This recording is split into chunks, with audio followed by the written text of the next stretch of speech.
Welcome to the Commentary Magazine Daily Podcast. Today is Friday, August 23rd, 2024. I'm John Podhoretz, the editor of Commentary Magazine. With me, as always, executive editor Abe Greenwald. Hi, Abe. Hi, John. Senior editor Seth Mandel. Hi, Seth. Hi, John. And Washington commentary columnist and columnist for the Washington Free Beacon and director of domestic policy studies at the American Enterprise Institute, Matthew Cottonetti. Hi, Matt. Hi, John. I am citing all of your titles because you do have the only piece up of the four of us. You have a piece up at the Free Beacon. You posted late last night, sort of a capstone analysis of the 4 days of the convention, and it's a pretty good summa of where we got to. So maybe rehearse for us your conclusions, and we can take it from there. Right. Well, my main conclusion about the Democratic convention, which wrapped up last night, was that the Democrats are intent on recapturing the magic of the 2008 Obama campaign, this time using Kamala Harris as the agent of hope and change. And I picked up this allusion in several speeches, most notably in the two speeches from the Obamas on the second night of the convention, but you heard it elsewhere. You see that Obama personnel have basically taken over the Harris campaign after being frozen out of the Biden campaign for the last 4 years, and really not having that much to do with Hillary's campaign either in 2016. You see it in her messaging. I've just been struck, as I mentioned on the podcast earlier this week, that for months I had been hearing David Axelrod urge Biden to frame the election. David Axelrod, by the way, was the campaign manager of the 2008 campaign. Of 08. He's Obama's Karl Rove. He's the architect for the Obama revolution. And he's been saying for about a year now on different podcasts that Biden needed to drop the democracy talk and instead focus on cutting costs, setting up a contrast between the future and the past, and a contrast between Democrats' public mindedness and Trump's personal selfishness. All three themes were hit in last night's acceptance speech by Kamala Harris. So you see it in the crowds, you see it in the jubilation, the party-like atmosphere, you see it in the speakers at the convention. Oprah, of course, famously endorsed Obama in 2007, then campaigned with him in the run-up to Iowa in 2008. I did a little jig in my seat in 2008 when Stevie Wonder played Mile High Stadium for Obama, and Stevie Wonder showed up the other night on the Democratic I bet the worst convention. For where? A little bit, not quite as good later. a show. It's 60. Yeah. It's a long time, and but nonetheless, he was in both places. So the whole message, the whole thrust of this convention is: we're back in 2008. It's hope and change, baby. Kamala Harris is going to bring the coalition of the ascendant and the rising American electorate to overthrow white supremacy and smash the patriarchy. However, there are two problems. And I think this is why the convention was successful in some ways, but I'm not sure it was the groundbreaker that the Democrats wanted to have. The first problem is it's not 2008. Joe Biden and Kamala Harris are the sitting president and vice president of the United States. The Democrats control the Senate. It's not as though we've been living through 8 years of George W. Bush and the Iraq War and the financial crisis.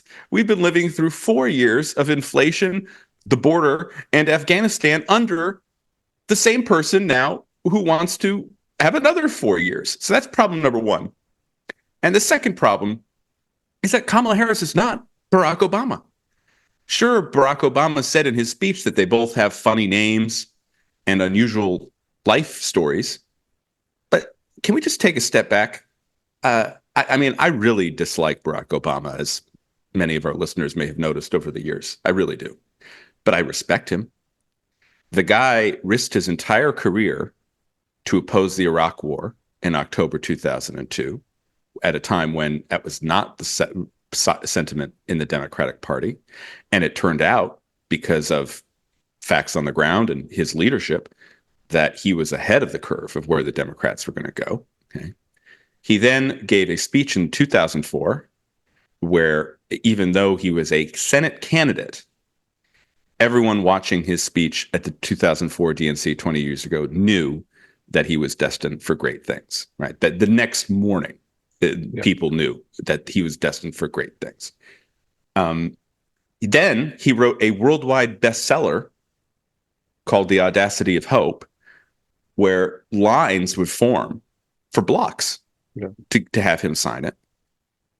And then he announced his campaign for presidency in Springfield, Illinois, and essentially marshaled a movement of young people and anti-war Democrats to topple the Clinton dynasty, right? Has Harris done? And he had a signature issue the whole time: healthcare, universal healthcare, right? Has Harris done any of those things? Any of them? Okay, I think you have now set the table perfectly. The Harris campaign is Obama mania, the way Beatlemania was the cover band 2-hour show on Broadway for the Beatles.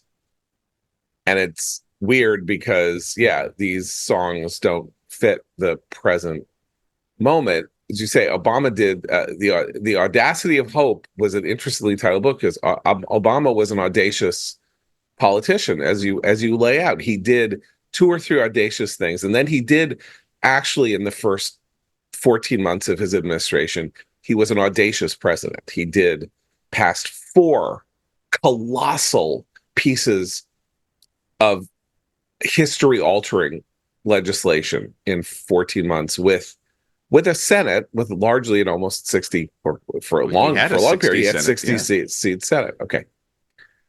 Very audacious. Last 6 years, not so audacious. Wasn't really able to be audacious. But he spent almost a decade being America's most audacious and being rewarded for it. She is the opposite of audacious. Absolutely. She has been handed. She was handed a party's nomination without having to do a single thing. We don't know what she did behind the scenes, but let's just say she didn't have to do a single thing. It has been handed to her, and a script has been handed to her. Now, she may have been a partial author of the script, but has been handed to her about a blueprint about how to go and how to win. And she executed that script last night in a speech that was astoundingly mediocre. Now, when I say all I'm saying that I'm saying this as a speech. So I'm now going to pull my credentials. I was a presidential speechwriter for Ronald Reagan. Like my words written for Ronald Reagan at the laying of the cornerstone of the Holocaust Museum are carved in marble on the side of the Holocaust Museum in Washington, D.C. That will survive me. Almost nothing else that I know that I've ever written or done will actually survive me as a matter of public record. Though those words are not there because I wrote them, it's because Reagan spoke them. Nonetheless, they are there. So I have cred to say that it was an astoundingly mediocre speech. Right now, I would dare my 3 fellow panelists to remind me of a single word that she said, and it's literally less than 12 hours. Well, there is the one word which we'll talk about later, but she did say the word Israel, which was not spoken at the rest of the convention. Okay. But that's it. That's it. But as a sentence, did she speak a sentence? No. Did she say, "We are the ones we've been waiting for"? Did she say, "I want to give you a job"? That's when she said the phrase "on behalf" a lot. Yeah. Well, before she accepted the nomination, she accepted it on behalf of about 300 people. Yeah. And then she said it on behalf again at the end. Right. But I forget who she was behalfing. I'm just saying, so generally said good evening a lot. Yeah. I think that might be the campaign slogan. Thank you. But in the end, speeches are about moments. I mean, the history of speeches are that, with the exception of the Gettysburg Address, which itself is one giant soundbite, right? It's 273 words long. Speeches are about moments. What people remember from speeches are striking sentences that seem to encapsulate a moment in time in history. And there was, not only wasn't there anything like that, there wasn't anything like that almost deliberately, because she is running as a cipher. She is running to be somebody who will just stand there and not be Donald Trump. And that was very clear, tactically, structurally, purposely from the speech. So she didn't have to do Democratic issues because the party is now united behind her. So she didn't have to talk about pay equity, and she didn't have to talk about all kinds of stuff that you would have expected had the party been more divided, and had the party been Hillary's party in 2008, that she would have had to pay obeisance to the part of the party that did not win the election and kind of bring them into the tent. They're all there. They're all behind her. So the entire speech was an outreach to persuadable voters. And the central thing that they want from persuadable voters is just to say, she's fine. She's fine. Generic Democrat. It'll be okay. She's not blowing my head off. She's not raising the roof. She's not dangerously charismatic. She'll be just fine. And so to that extent, you have this convention that's extremely well run, has a couple of very high watermarks and all of that. But in the end, the purpose of it was to file off any sharp edge and to create the perfectly fine candidate, because there is Donald Trump standing there, and he's still a lunatic, and he's still a divisive figure, and he still can't stop talking, and he still says that everything that he says about her and everything he says about anything issue is, this is the greatest thing that has ever happened, or this is the worst thing that has ever happened. She'll be the worst president in our history, and I had the greatest economy in our history, and I am the greatest person for Jews who has ever lived on this planet. Something else he said the other day: no one has ever done more for Jews in history. Move over, Moses. Yeah. Anyway, not even Kinky Friedman.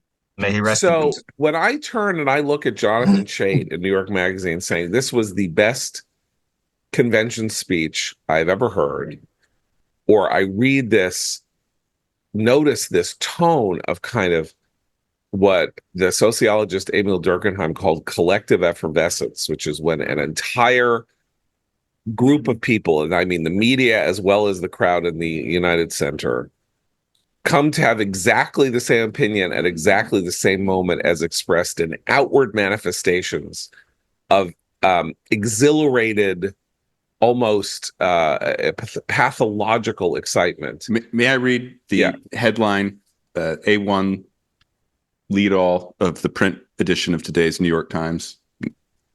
Harris making history while putting her faith in the art of the possible. Subhead: a focus on pursuing change bit by bit. That's it. That's the news. She is revolutionary. Making history. Revolutionary morsels. You mentioned Jonathan Chait saying this was the best acceptance speech he's ever seen in his life.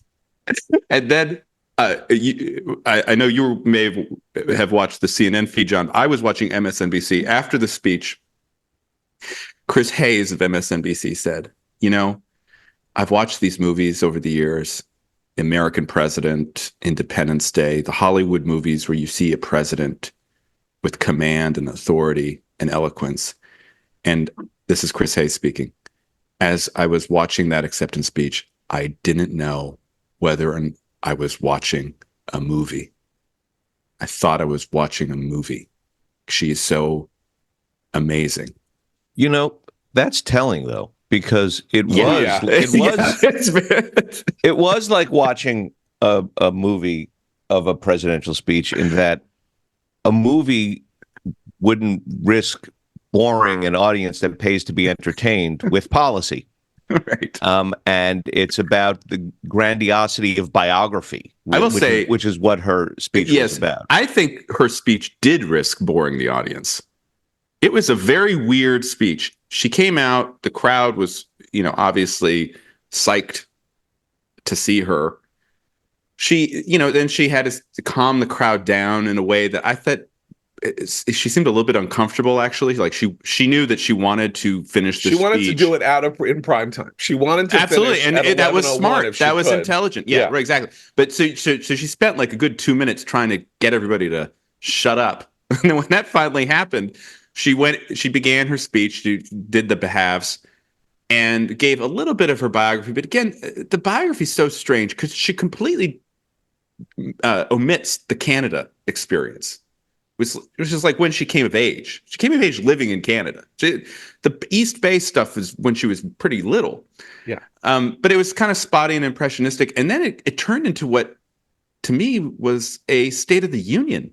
And just kind of going policy by policy. I lost interest. And I think the crowd was losing interest too. And it was only when she turned to national security that she galvanized the arena. And I started paying attention again. And I thought that was an unusual moment because typically national security is not what you most remember from a State of the Union address or from an acceptance speech. But here's why it was the audience was primed to feel the way that Chris Hayes spoke or tweeted, whatever, after the thing. The priming had a lot to do with foreign policy in an unusual way because there was this sense of mystery. What is she actually going to say about Israel and the Palestinians and Hamas? There were, while they were preparing her to go on stage, and while they were filling rumors of a special guest that never showed up and all this other stuff, the pro-Palestinian contingent inside the arena had donned keffiyehs, scarves, and had linked arms in a human chain and had tried to go back out onto the floor to their respective seats in a human chain. And the fact that they were in a human chain startled security, who saw something that they didn't really, that was not planned. And if people are linked in a human chain, they can't each go back to their individual seats, right? So what are they up to? So there was a buzzing around the arena, and there was all the questions of, well, there's not going to be a Palestinian American speaking. Who's going to speak for them? So the foreign policy thing was, she didn't actually even say anything that crazy, but it was like waiting for a specific song to be played. She said the word Palestinians. She said the word Gaza. There it is. Boom. And that's too. What the reaction was like. Right. I think there was one word that was very striking, and I think gets to the point of the Independence Day analogy. Because in those movies, not the American president, but in Independence Day, in Olympus Has Fallen, in the kind of disaster movie, alien invasion, terrorist attack on the White House movies, the president, Morgan Freeman, Bill Pullman, I don't care what it was, makes a St. Crispin's Day speech, right? There's always we will not surrender to the aliens, and and she said, I will not allow this country, I have its back. We will have the strongest and most lethal fighting force the world has ever seen. Now, again, I said there was nothing memorable, and I don't think anyone is going to remember this except me. But having a presidential candidate say, our fighting force is going to be incredibly lethal, that is pretty purple. And when you are a Republican running for office, that is a word you would never use. Because the idea is you don't want people to think that you're a bloodthirsty psychopath who is going to blow the world up. So you speak softly, but you carry a big stick. When you're a Democrat who is part of an administration that has screwed up foreign policy and appears to have a problem on the weakness front, you are going to start using cartoonish language. You don't have time. You don't have much time. You don't want to specify what that lethality is. You're not going to say, we're going to build 200 F-35s and 12 aircraft carriers, which is what in a conventional old-timey speech you would say. You would commit to a 600-ship Navy or something like that. You're just going to say, I'm going to kill a lot of people. Don't you worry. My military, deadly. Tim Walz knows how to shoot a gun. I know how to run a lethal military. Don't you psychopaths out there among persuadable voters who love a good gun and love a good American military that can kill a lot of people, don't you worry. I got your back. We're going to be lethal. And it's interesting because Obama had a similar national security weakness presentation, and he didn't go that route, right? Obama was under fire for saying the weakness. But he was under fire for saying, I'll walk to Tehran and meet directly with him, and Hillary Clinton in the debates hit him over his naivete and stuff like that. But also, by the way, the speechwriter last night, the person who wrote that Kamala Harris's speech, was also a speechwriter for Barack Obama in 2008 and beyond. So it shows the Obama was ability to try to take the voice of the person. Obama was an anti-war candidate. Yeah, that's what we have to remember. Obama rose, as Matt said, as an anti-war local state level politician. That local state level political stance got him the nomination for the Senate in 2004 in Illinois. He beat Hillary Clinton by being the anti-war candidate against her. And in some ways, he probably beat John McCain by being the anti-war candidate against him. She cannot be an anti-war candidate and win. And this was a weird moment. We just talk about Governor Roy Cooper. Governor Roy Cooper, who was the speaker who spoke just before Hillary, said, "Everybody stand up." And then he went like this: Pennsylvania, stand up. Arizona, stand up. North Carolina, stand up. Georgia, stand up. Michigan, stand up. Wisconsin, stand up. And then everybody else, it's like, hi, we're running in 7 states. They literally mentioned, I couldn't understand Roy Cooper. I think, in fairness, sometimes that late at night, I can only remember 7 states. But what I'm saying is, he said, we're running in 7 states. That's all this was like, hey, you 7 states, it's all on you. You guys said, everyone else can stand up too, but we are, no bullshit. This race is 7 states. We're mentioning it 7 states. And everything Kamala Harris is about to say is focused on 7 states. We don't care about abortion now. I mean, she'd talk about abortion. We don't care about the specifics of the issues. We want you 7 states. If she could go around the 7 states and hand out a card to every single undecided voter, that's what she would do. That is how that's who spoke last night. That was the schedule also. Yeah. Because we had both Arizona speak. We had Gabby Giffords and her husband, Mark Kelly, who's the senator who was on the Veep shortlist. And Ruben Gallego, the Senate candidate from... We had, last night was Gretchen Whitmer also, no? Yeah. So that in Michigan. The night was set up that way too. Okay, anyway, so I thought Can I just say a few things about Roy Cooper and... because it's something came home to me when I was listening Governor of North Carolina. Yeah, Governor of North Carolina, and on the potential short list for potential VP candidates when Harris made her selection. Listening to him, I concluded that once Harris realized she didn't want Josh Shapiro on the ticket for the fact of his Jewish identity, for the fact that he's so closely associated with pro-Israel community, for the fact that he is a major talent and would possibly outshine her. She really had some poor options, because when you look at how the other candidates on that shortlist performed over the past 4 days, I mean, Andy Bashir was not good. Mark Kelly was not good. I mean, kind of startlingly I thought Gabby Giffords was moving, but Mark Kelly was the opposite. Roy Cooper was not good.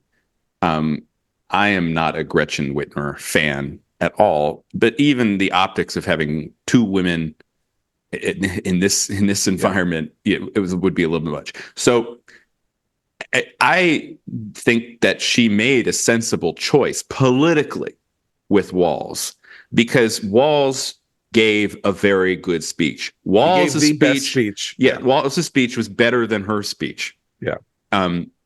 She should, take some lessons in demagoguery from him. On the other point is, I had not really realized that the Democrats had as many strong performers who are coming up as they do. And watching the 4 days, there are a lot of political talent here. I'm not talking about their policies. I'm simply just saying, how do they deliver a speech? Can they move a crowd? And there are quite a few of them. And if there had been a primary, if there had even been the mini primary that Jim Clyburn and some Obama people were talking about, James Carville was talking about, Kamala Harris would not have won it. I think she would have lost because she was a letdown after, I thought, 3.5 very successful nights. Okay, Abe, do you think that she was a letdown? I think you can't say that. I would disagree with Matt. I don't think you can say that she was a letdown because she was deemed to have knocked it out of the park before she even spoke. And I say this because, again, I mostly watched C-SPAN, but when I did the kind of tour de networks, in the kind of fallow period in the hour before she spoke, the general consensus was, I think she's going to do really well tonight. I suspect that we're seeing a new Kamala Harris. I think she is there with a message that blah, blah, blah. And I'm not just talking about now pundits. I'm talking about anchors. I'm talking about David Muir. I'm talking about the brilliant political mind David Muir. No, but what you're talking about the media.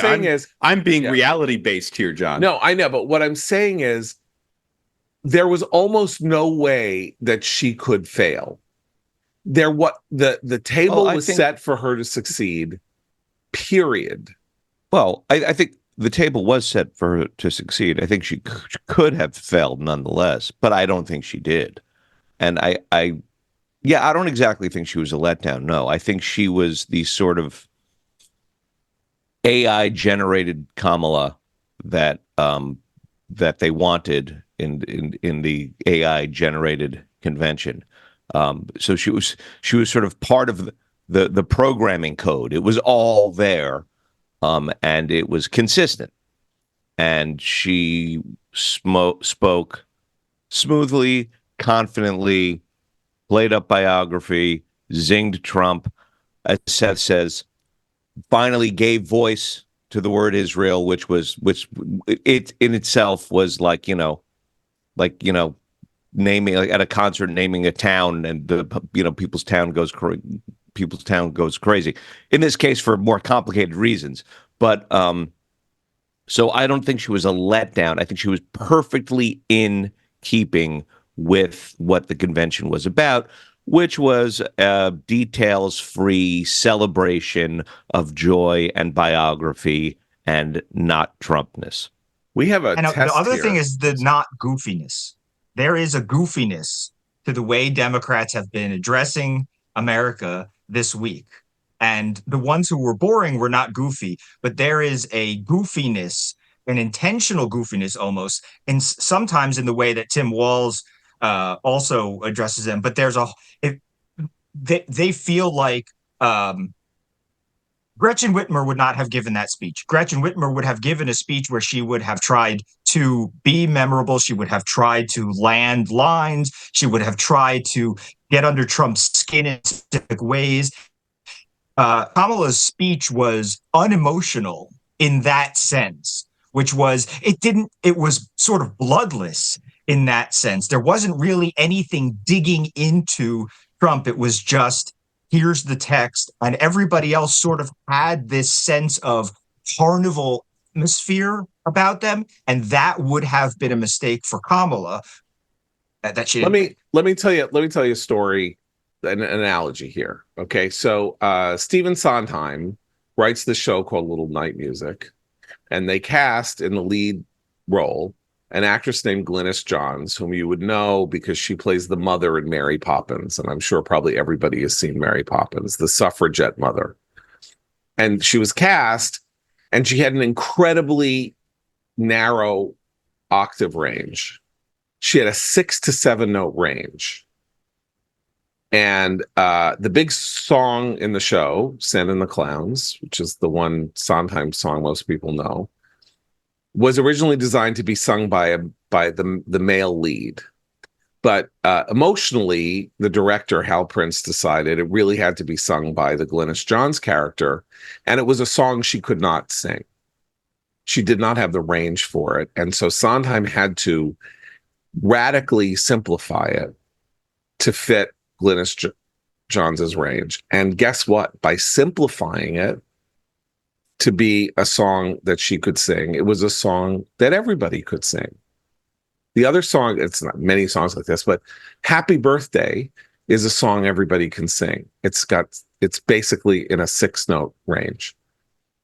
Kamala Harris cannot give a good speech. So what you do is you write the speech that she can give. And if you remain in her 6-note octave, it can be the best speech that is possible for her to have given.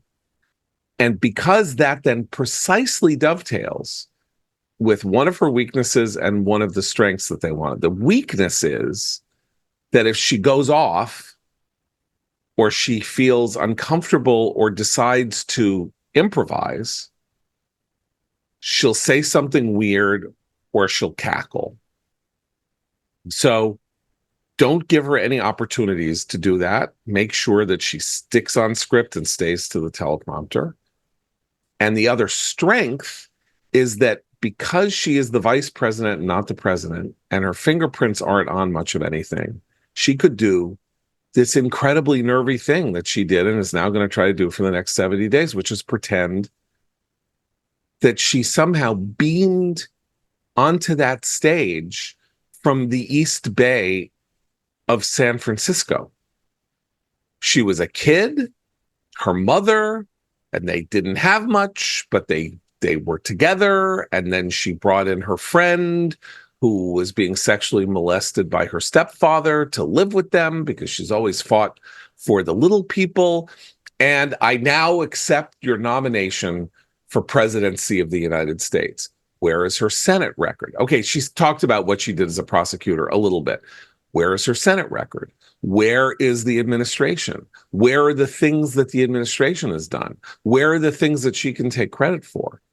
Teeny little bits, flecks of it. This is the damnedest thing we've ever seen. And that's the challenge of the next 70 days to the Trump people, which is she's running like, as Matt said, it's their government.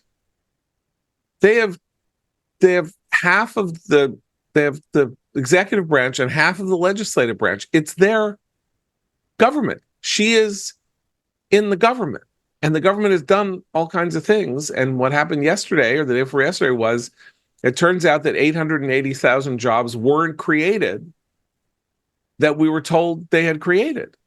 Somebody said this week in one of the primetime speeches, it's been a bleak 6 years. Right. Something like that. Yeah. So 6-7 years, encompassing, in other words, the part time that she's been in the vice presidency.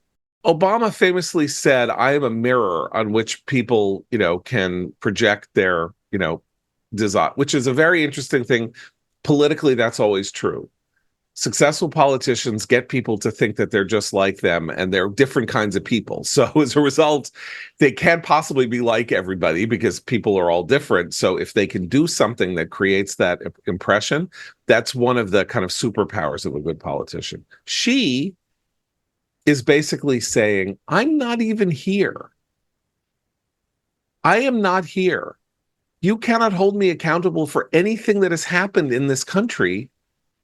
I just got here to the United Center from Venus.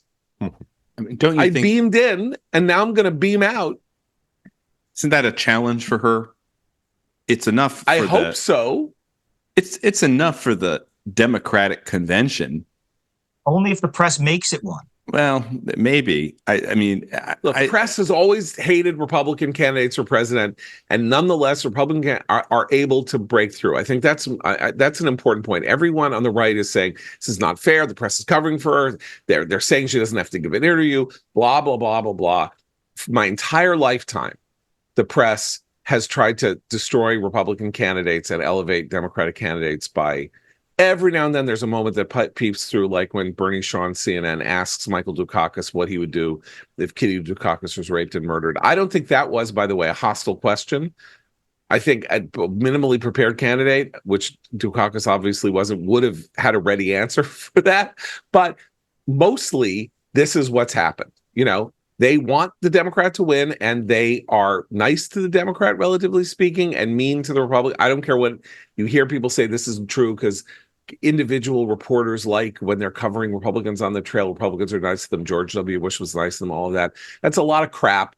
They want the Democrat to win. And nonetheless, in the last, 10 elections, 5 Republicans have won, or Trump won, Bush won twice, Elder Bush won, Reagan won, Nixon won. I mean, with hostile presses. So can it break through? Yeah, it's broken through before. It can break through again. And I also think at the end of the day, people are going to vote based on their assessment of their present circumstances and their future prospects, no matter what the media is saying. I do think that this week has made the September 10th debate more important because it's her next big test, right? Biden drops out July 21st. Harris very quickly gets the party in line to support her. She passed that test. Kamala mania begins, kind of the, farcical version of Obama mania, but it starts. And she has her next test, which is selecting a vice president. She chose Tim Walz. There are some problems with Tim Walz, I think. His leftism, his prevarication and embellishments and weird relationship to truth. But he's popular. And everything he did this week, I think, will ensure his continued popularity for the foreseeable future. Also, Vance, we should say they're going to have a debate on October 1st. Yeah, and that will be interesting. And Vance is having the table set for his underestimation in that debate. Vice President tend I agree not with to that. matter unless something goes wildly off the rails. Okay. So there's the Walz thing. So then they do Walz, and then they go into the convention. The convention was successful. There's no doubt about that. I said she was a letdown in comparison to some of the other speeches I watched. Yeah. I mean, there's no way you were going to convince me that her speech was as good as Michelle Obama's. I mean, there's just no way. So by that measure, I'm calling it a letdown. Yeah. But it's fine. Whatever. Her next one is September 10th. That's the debate. I think it's going to have massive ratings. And I think the contrast is going to be very sharp. And if she comes out of that debate with a line, with a moment, if Trump blows it like he kind of blew the first debate against Biden in 2020, then yes, then this is her race to lose. But until then, I still think it's a toss up. Okay. What you're describing is essentially we're replaying what we did with Biden, though. We had like a month apart, you'd have these like tests. Biden's giving a speech. Let's see if he falls on his face. Biden's giving a debate. Let's see if he falls on his face. The problem is that Kamala has more. And he at least had, some sort of record. Kamala is running as you said, a cipher. But she's benefiting from this idea that she can schedule a bi-monthly test where she doesn't fall on her face and then passes. And that's that's what people complained about after Biden went down. People said, wow, why didn't we, even the media said, well, but I guess we should have pushed this harder because we would have realized earlier maybe we set the bar too low. Yeah, okay. So what she wants is a replay. You're saying it's the 2008 Obama thing. This dynamic, if it wins for her, will be exactly the same dynamic as 2020, even though she's in the incumbent administration and Trump is the challenger, not the other way around, which is she's going to stand there and be as inoffensive as possible and then see if he just is like, he's just too crazy for us to reelect. He's just too crazy. So to the extent that she can play that game, and that speech was all about that game, it's like, you want some tough talk on foreign policy, here's some. You want some talk about my mother and how I'm a nice person and I was raised by here's some. You want some, I'm going to help women, here's some of that. You want some, we love America, this is the greatest country on earth, USA, USA. I'm going to give you some of that. I'm anodyne, I am inoffensive, and then there is this lunatic over here. Who are you going to pick? There's only two of us. And maybe you're going to think that I'm so terrible or my administration is so terrible that you're going to vote for him. There's probably not much I can do about that. But look at this lunatic. That is where I think this race is. So it's the 2008 Obama vibe effort to assemble the Democratic Party and that worked. It's done. The Democratic Party has the enthusiasm it needs, and it has, I think, probably nationally the unity that it needs. And now it needs to convince people across 7 states that Trump is too crazy and too old to become president again. And so the test is not of her. I mean, the test is of her, obviously, if she acts the way... here's one thing I was struck by, and then we should go into substance. Actually,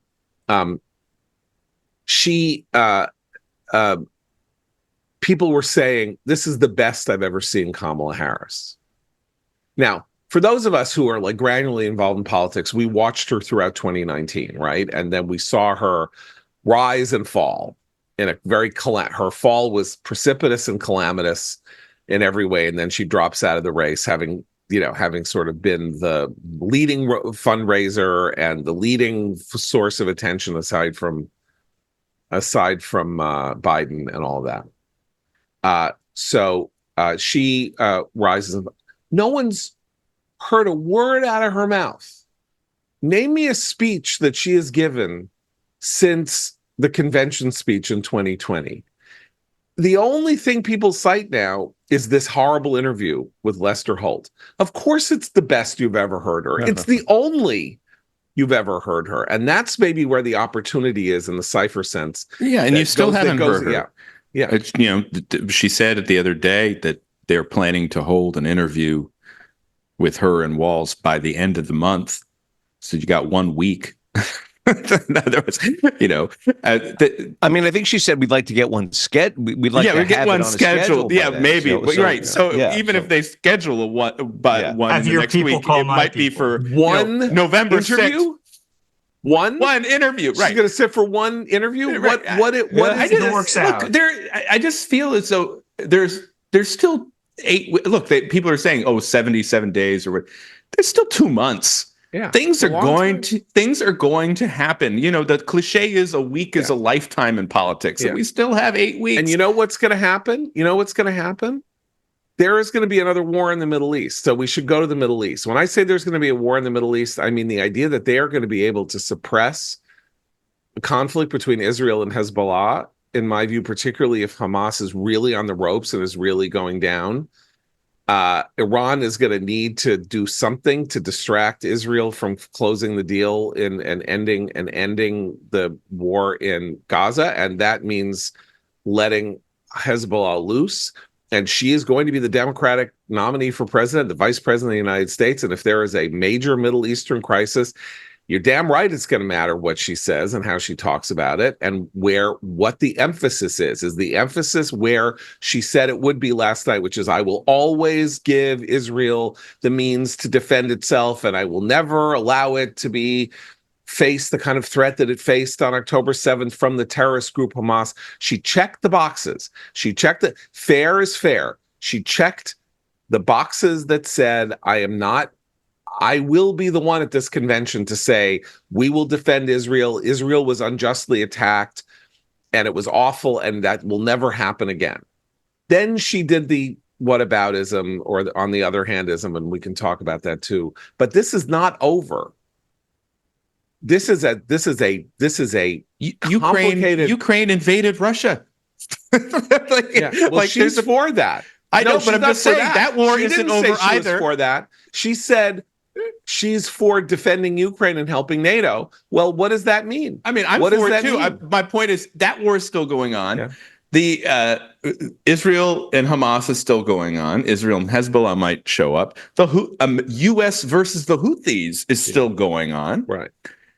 So there's a lot to happen, and and she now she cannot not respond, I think, is the point, which is from here on in, it doesn't matter what Biden says or does.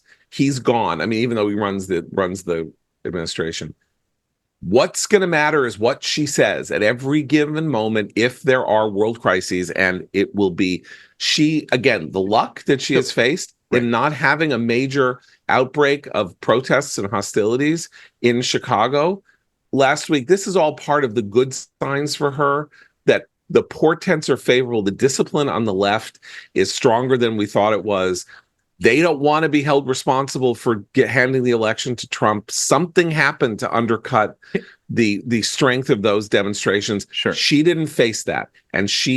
But she cannot control what is going to happen between Israel, Iran, Hezbollah, Hamas, the Houthis, and whatever else might happen, and the West Bank, by the way. It's one thing for Joe Biden to run a basement campaign in 2020. He had been around for half a century. He had run for president twice before. He was the chairman of the Senate Foreign Relations Committee. People knew what Joe Biden's policies were. They had a basic sense of his foreign policy. The whole reason he had been selected as vice president in 2008 was his foreign policy stature, such as it was. Right? People still don't know much about her, and she can give these lines and say that she's going to be tough and she's going to, mow everybody down if they challenge the United States, and she's going to support Israel. But where's the foreign policy speech? Obama, again, he was new. He had just been elected to the Senate in 2004 when he announced his candidacy in the spring of 2007, the winter of 2007. But he gave these speeches. He laid it all out. He gave the famous race speech when Jeremiah Wright came up. The idea that she would just be able to float into the Oval Office without doing any of that work is mind-boggling to me. It is, here's where and I it disagree. could happen. It could happen.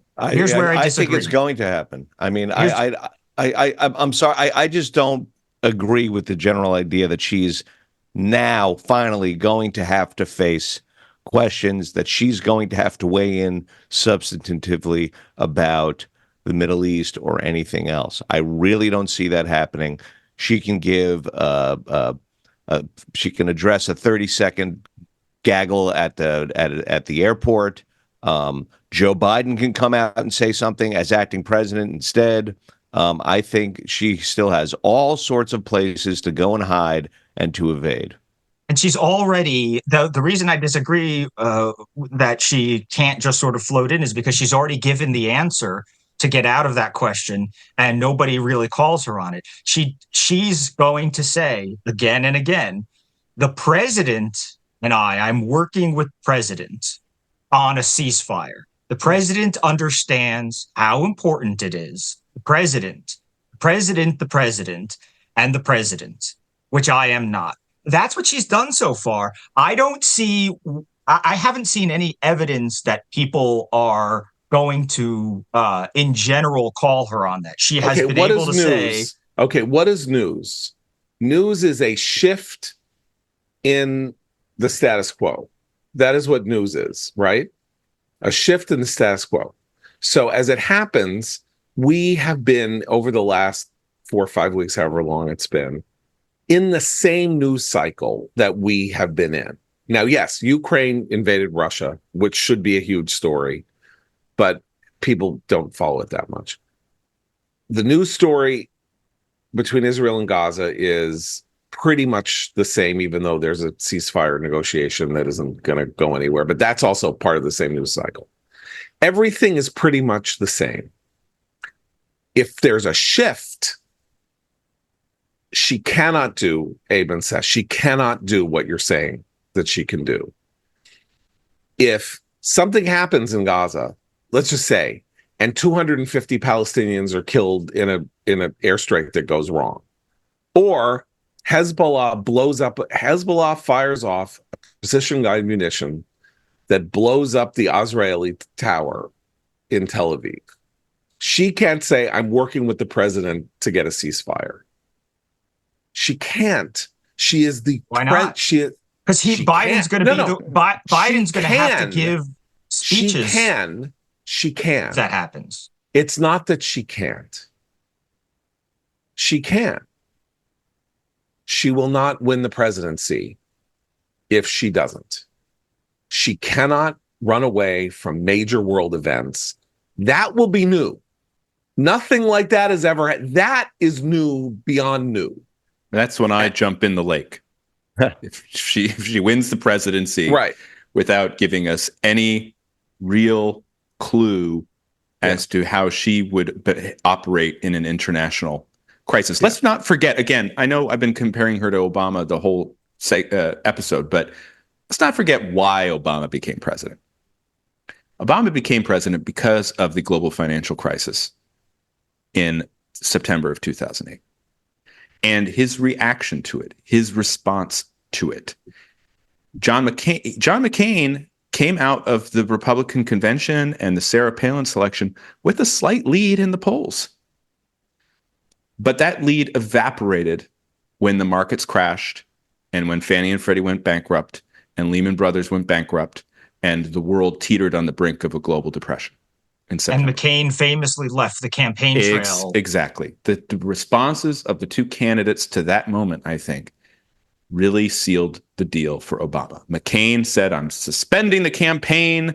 I'm going to Washington. I'm going to figure it all out. And Obama, in his logical, cool, apathetic, practically apathetic way, was the same person, talked to his economic advisors, remained calm, seemed capable of leading the country in crisis, and then he won. Harris has not had a moment like that ever in her, in her career. And she may not. It's conceivable that she won't. Well, it's conceivable she won't. And that's a real Gemma Carter thing, right? I mean, I guess that's the parallel that I would think of is someone who becomes the president simply on vibes. And you don't really know much about him, except his initials, as he liked to remind everyone, were JC. And he was a peanut farmer. And he would never lie to us. And he had lusted in his heart. Well, that came actually after he was president. But and then we had the results of the Carter presidency. And then he faced the giant rabbit. Well, that was the downfall. That was when everything. That was just as things are going right. Presidents get tested in different ways, and sometimes it's a giant water Sometimes rabbit. It's a feral rabbit while you're fishing in your fishing hole, trying to be authentically not the nuclear engineer that you are. But you're right, and maybe she won't be tested, maybe she will. And I know that I said this about her from the moment that she got to, I said, she's going to have to be interviewed on Thursday. It was a Monday. And Abe said, no, she won't. And he was right and I was wrong. And there's been nothing going on, on that front since she became the nominee, whatever that was 5 weeks ago. And it's a pretty amazing thing, but it is kind of a high wire act to remain silent like this. And should it be necessary for leaders in the United States to respond to world events, she is now one of the two leading figures in American politics. And if she remains silent, she will look, among other things, cowardly And she was trying to project an aura of strength last night. She said strong about 14 times. That's like that's like neuro-linguistic programming. It's like Kamala strong, Kamala strong, Kamala strong, Kamala strong. Why? Because everyone thinks Biden is weak and that the administration is weak. She's strong. But you can't be strong and run.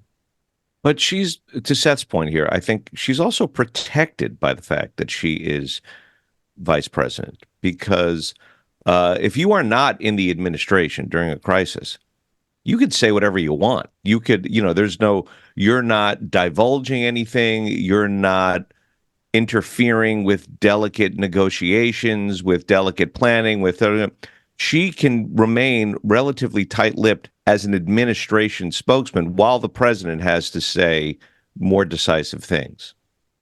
Well, this president isn't going to say more decisive things. He'll try. He has lost the confidence of the American people that he is even compos mentis. So, but he still got the job. It's a perfect setup for her. Well, but I mean, and the example is the prisoner swap, right? With Russia was one of those where Biden came out of his hole to do a Oval Office thing and to speak on the tarmac, and she had to sort of sidle up next to him and say, "I'm here too." It was his moment. Look, I think a little better of the American people. I mean, I have many problems with the American people now. They've been making terrible choices for a long time. Maybe it's not their fault because they aren't given a better set of choices. But I do think that they want the comfort of knowing that the person that they're going to vote for can open a mouth if the world is on fire and doesn't go run into a hidey hole. And Trump, for all of his weaknesses, and I talked about Trump yesterday because he made two different appearances yesterday, one at the border in Arizona at about 3:00 in the afternoon, and then one on the phone with Brett Baier and Martha McCallum after Kamala's speech, both of them in which he talked about the border. The border appearance was not good because he came out to talk about the border, and for 7 minutes he talked about how they stole the election from him and they were really not nice. Did say a very interesting thing. He said, we got many more votes than we got in 2020, but we came up a little short. What? Came up a little short? Would have been nice if you had thought that on November 7th, 2020, and spared America the horrors that you helped inflict on the country and that have given the Democratic Party the ballast it needs to beat you in 2024. That was number one, but he didn't even get to the border for about 10 minutes while he kind of went off on his. And then he was very rote. He was tired. And the weird roteness part is that the rhetoric remains unbelievably heated. This is the worst we've ever had. This is the worst. We're not going to have a country. She is the worst ever. But he sounds like he's reading stereo instructions in his own mind. He is using rhetoric that is like he should be screaming, and he doesn't have the energy to scream. Then last night with Brett and Martha, he was more focused, he was more contained, and he was more fluent. But he's also there. And this is the thing, like, he's the guy that has to face her down face to face 3 times or 2 times. I guess they'll have 2 debates, maybe 3. I don't know. He's the guy to face her down and say, because, say, here's what you did. Here's what you did. Here's what you didn't do here. Here's what you didn't do there. And that's easy. But if he says, you're the worst person who has ever lived on the face of this planet,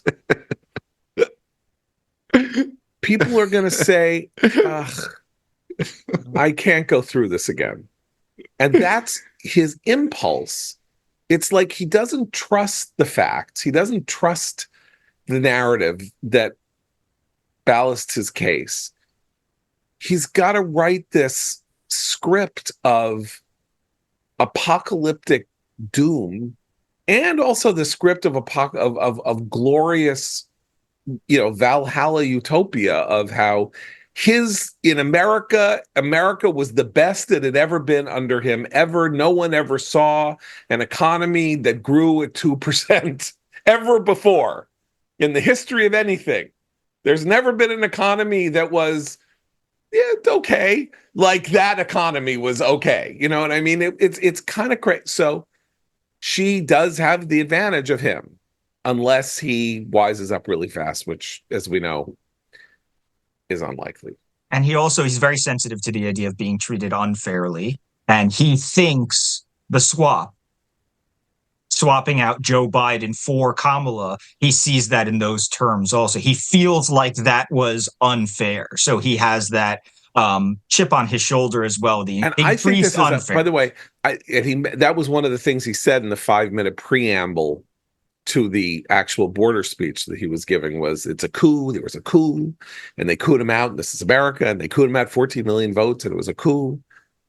And, I think, to be fair, my guess is that if you actually took American people who weren't Trumpians and didn't believe everything that he said, they're relieved. This was a net positive. Biden is not going to be president again in 2025. And my guess is that most Americans feel very relieved by that. It's not that they're grateful to her or not grateful to her. But if he wants to say they did a coup, I'm not sure that those undecided voters are unhappy with that coup. I'm not, in a weird way. I mean, I don't use myself as a weird example. There is the fact that this is no longer something that we have to contend with. The possibility, I know everybody thinks, well, he couldn't possibly have won. Sure, he could have won. He was looking like he was going to lose, but you never know, and all of that, and coin flip, and bad weather, and whatever. And maybe he gets a new drug that, gives him cognitive strength for the last 2 weeks of the election. I don't know. I'm still unhappy with it for the reason that no one seems to care anymore, which is that if he couldn't run for re-election, he obviously can't serve as president anymore. And that is not kosher, and that is destabilizing, and it's not safe for the country. I mean, I agree with you, but that ship seems to have sailed. Gone. Okay, so I'm just saying that if he wants to make a big case out of how she staged a coup, don't make that argument that people are going to go, yeah, that was good. That was good. He's not here anymore. Right? Is this silly of me? I'm actually, because I haven't really thought this through in any systematic way. I just don't know that that's a negative, that the Democratic Party wised up, splashed water on its face, and said, we understand this country can't be led by this. It's clearly not a negative for the Democrats because they've moved ahead in the polls since it happened. So it was a very successful. So this is the interesting thing. Republicans had a very successful convention. Democrats had a very successful convention. The missed opportunity of 2024 will remain here and after Trump's mishandling of his acceptance speech, which was his moment to reestablish himself as a different type of figure. And he did it for 25 minutes, and then he retreated back to his comfort zone. And that will be, history will record that if Kamala Harris wins, as the grave political error of the year, because she did fine. And mostly convention speeches are fine. The only one, as I keep saying, there are two speeches that changed the nature of the candidate in the eyes of the American people in the course of my lifetime. One was Richard Nixon's train whistle in the distance speech in 1968, and the other was George H.W. Bush's 1,000 Points of Light speech and Kinder, Gentler Nation speech in 1988. So that means there were 15 other ones that were just fine or not so great or whatever, and made absolutely no difference in the outcome. And she did fine, and he didn't do so fine. And he might have given the speech that would have changed would have been the third one of those speeches since 1968. But even if he had done that, John, the whole game would have been reset with Biden dropping out 2 days later. Right. So to me, the most important event of this campaign has been that Biden's withdrawal. Of course. Of course. Trump is never going to change, and he never really meets the moment as with the expectations that people like you and I set for him. So the question is, in the remaining 8 weeks, can he convince independent voters that she is just more of the same and too big a risk and too far left to govern the United States of America? And if he cannot do that, then he will lose. And we should remember that by the time Election Day came around in 2020, about half the country had voted. So it is not about turning out your vote anymore. It is about collecting the most ballots. Right. And that starts in a month, I think. It starts in a couple weeks. I think the first ballots go out in North Carolina after Labor Day. Well, so Trump said the other day it's not about votes, right? That's the thing. He continues to walk into that meat Republicans grinder better hope that his campaign thinks differently. Yeah. Well, there is this weird moment. We should end on this. Weird thing happens last night, either in the middle of Kamala's speech or right at the end of Kamala's speech, where he tweets out his thanks and congratulations to Brian Kemp of Georgia. Exactly. Great governor of Georgia. We together are going to make America great again. Brian Kemp, of course, is the great villain who he just attacked a week ago. 2 weeks ago. Was it a week ago? Yeah, maybe it's a week ago. I don't know. Time is a flat circle. So I don't know what that's about. A few years earlier, that tweet would have saved the Senate for Republicans. Yeah, 3 years earlier would have saved the Senate for Republicans. I would have held the Senate for Republicans through 2022. And, we wouldn't have had the Inflation Reduction Act, and we wouldn't have had the CHIPS Act, and we wouldn't have had all the that all would have been prevented. We would have had the Infrastructure Act, but we wouldn't have had other stuff. And we are, this is the, destructive quality of this guy that people on the right are now going to look to save us from Kamala Harris. And we should be saved from Kamala Harris, because this is not going to be good.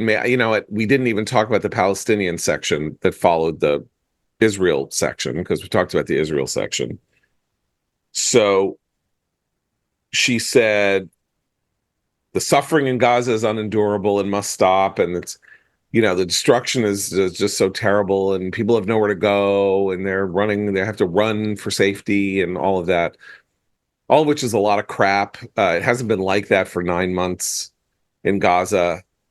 Civilians are not at risk in Gaza. They are being moved around, but they're being moved around for their safety in Gaza.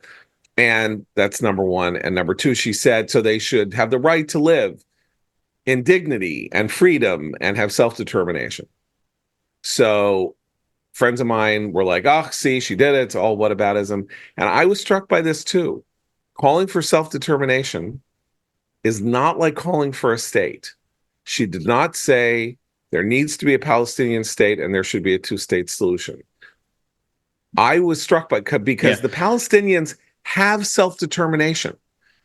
They elected the government in Gaza. That's why we are where we are. Yeah, they elect the government in the West Bank. Not that those satrapies will allow any elections or have allowed any elections in 18 years, but self-determination is not the end game for the left, who wants right. Well, but I don't think the self-determination is what the crowd heard. I think they heard something different. I think they heard Kamala Harris siding with the Palestinian National Liberation Movement, and the crowd reacted to the Palestinian section much more strongly than they reacted to the Israel section. And that, for people who are pro-Israel, they should take note of that reaction. Yeah, and the framing of the overall moment. So she said, "We'll always, ensure Israel's right to protect itself against terrorist groups like Hamas, and so that October 7th never happens again." And then instead of "but," she said, "At the same time, what has gone on in Gaza is unendurable," or whatever this. That's not an "at the same time." That's not a "but." That's also because of the terrorist group known as Hamas. And the fact that she will not say it because she doesn't feel it and doesn't view it in that way is what they were applauding. They were applauding the fact that Israel is doing bad things, and she said it. And also, I think that and maybe this is just because I think about this issue so much and I'm reading too much into it, but I do think also a terrorist group called Hamas way of talking about it is a way of saying it's not the Palestinians. The Israelis are doing something bad. The Israelis are responsible for bombing the heck out of Gaza. It's a weird locution. Palestinians are not responsible for October 7th. This band of no-goodniks named Hamas. And she did say, I'm not going to let Iran push everybody around. I mean, she mentioned Iran. She mentioned Israel. I don't believe a word of it, and I don't really think it matters. I mean, I think it matters to liberal Jewish donors who are still Zionists that she waved a little blue and white flag for a minute so that they can walk around with their friends and not get yelled at and say, how can you support those people? And they're like, what are you talking about? She said Israel has a right to defend. She is going to help Israel defend itself. I mean, I don't know how much further to go. Although, again, this is a 2-to-1 issue in the United States. Even in the bad polling, if you ask who do you have sympathy for in the country, it's 2-to-1 Israel versus the Palestinians. It is not that in the Democratic Party, which means it is not that on the floor of the convention, but it is that in the rest of the country. And remember, a third of the country is independent. It's not that half the country is Republican and half the country is Democratic. A third of the country is nominally unaligned or doesn't want to align itself with either of the parties, though they really do. And so they recognize a certain kind of reality in the decision to take this on as a subject in the speech, which I suppose they really didn't have to. I mean, there were all kinds of things she didn't take on in the speech that are major issues in America and the world that she didn't have to talk about. But, it was more evident, the absence of Israel was more evident earlier in the night because you had all these military personnel and you had Leon Panetta coming out there talking about our alliances and how Trump destroyed our alliances. And really they're just talking about Ukraine. Wouldn't dare bring up Israel in the context of strengthening our alliances and who's going to keep our allies safe.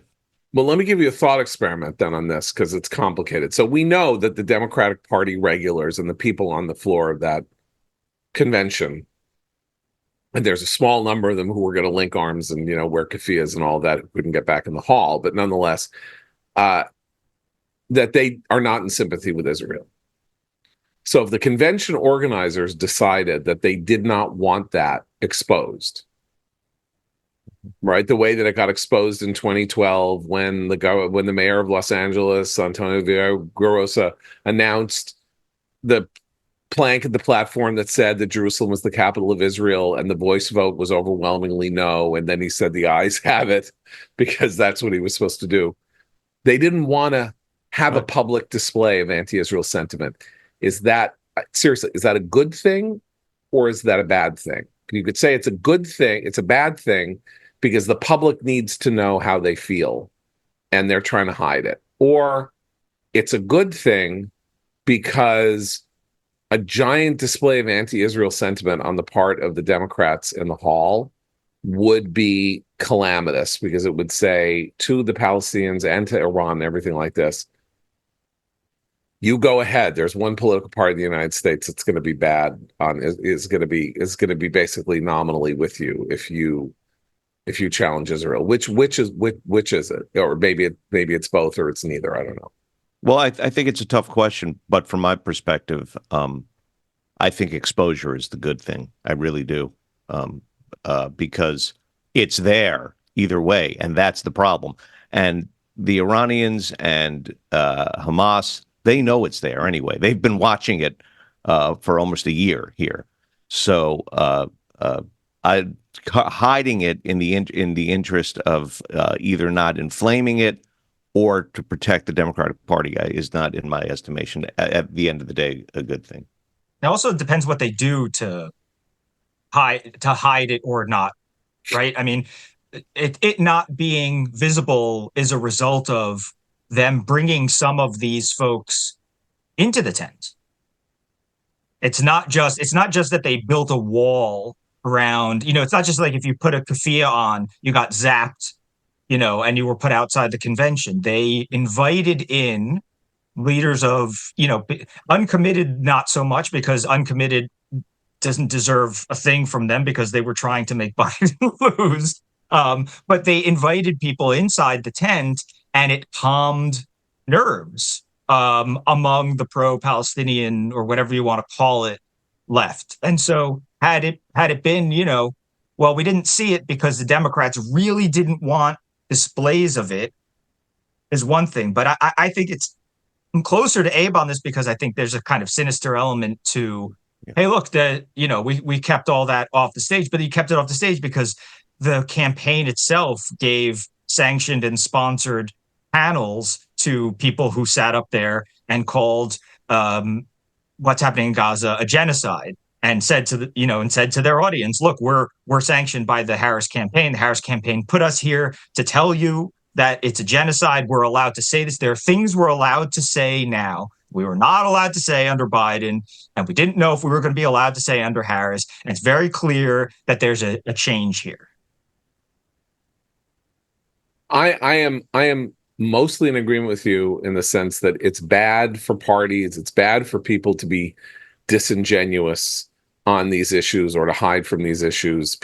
Sunlight is the best disinfectant, and it's bad for these attitudes to allow to exist, not to be challenged, and to be swept under the rug. Except we have a historical experience with anti-Semitism and Jew hatred that suggests that sometimes it's really a lot better for it to remain in the shadows, because when it gets a little sunlight, it gets a little exposure, it gets a little whatever, it is a permission structure for people to start acting against individual Jews and Jewish communities, and that would be my concern, is that as a matter of hygiene or public safety for America's Jews and the world's Jews, something like that, it's better sometimes that these things be allowed to remain, sort of when it was an aristocratic level of hatred, that's one thing. Now we have a kind of street level of hatred, which is entirely another. So I have no answer to this. I just think it's it's a difficult thought experiment, but I don't have I would object to neither as a theory, let's say. If Matt were still here, he would say they're both bad. Yeah. Matt had to jump off. So I am going to do this thing. I'm just going to do it because what the hell? And okay. Right now, I mean, just right now, because that's like a poll. All right. Somebody, you have to bet $1,000. You have to. You're not allowed not to. You have to bet $1,000 on the winner, Trump or Harris.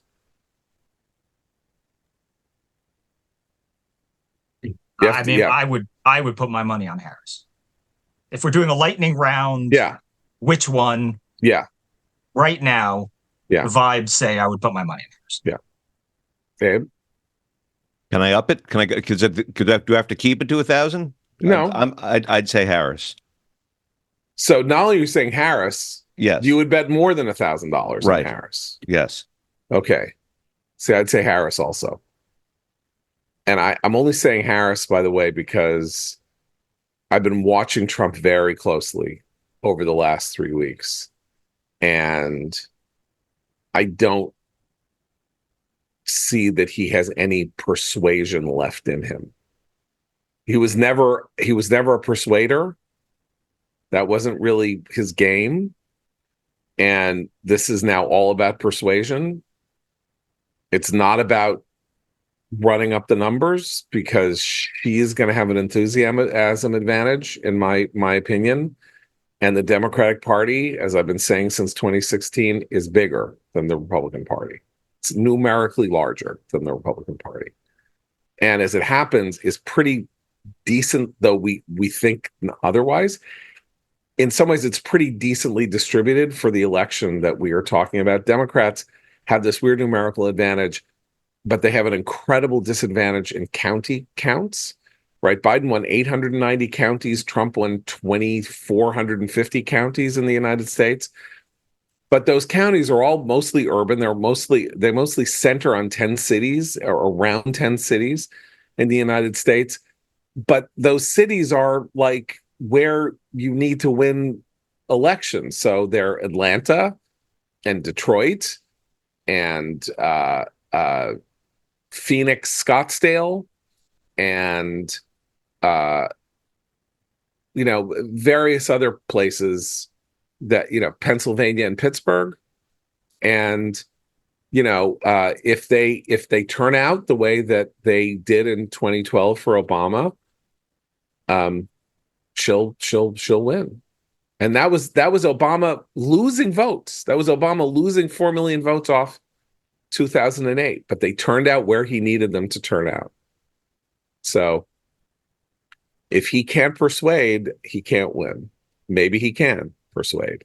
And that's why they did the 7 states last night. My favorite thing from the Hillary campaign is from one of the memoirs, maybe it was Ben Rose, one of the memoirs of the Obama guys, where Obama says to Hillary Clinton, where do you need me? What can I do? And Hillary Clinton says, well, you could go to Michigan. And Obama says, Michigan, that's not good. Yes. That's my favorite story from, like, you're telling me now on the eve of the election that you think there's a problem in Michigan? Yeah. And how about the fact that if there was a problem in Michigan, how about if there's a problem in Michigan, why didn't she go to Michigan? Yeah. If there was such a problem in Michigan. That's what Harris is telegraphing. Like, there's not going to be any last minute, like, I'm not so sure about Michigan all of a sudden. It's like Michigan, Arizona. It's the way Ohio was for like during the Bush years, Yeah. It's just going to, she's correcting a couple of the mistakes that Hillary Clinton made. Yeah. And because that was a close election, it puts her in the slight lead rather than in, slightly behind. But look, she's a target-rich environment. She's too left-wing. She's a cipher. She doesn't speak well extemporaneously. All of that stuff. But I am reminded, and I will close on this, of the great Monty Python sketch where the birder, the entire show is this one sketch. It's the birder who goes on the international journey to look at birds and ends up in the Soviet Union somehow in front of a firing squad.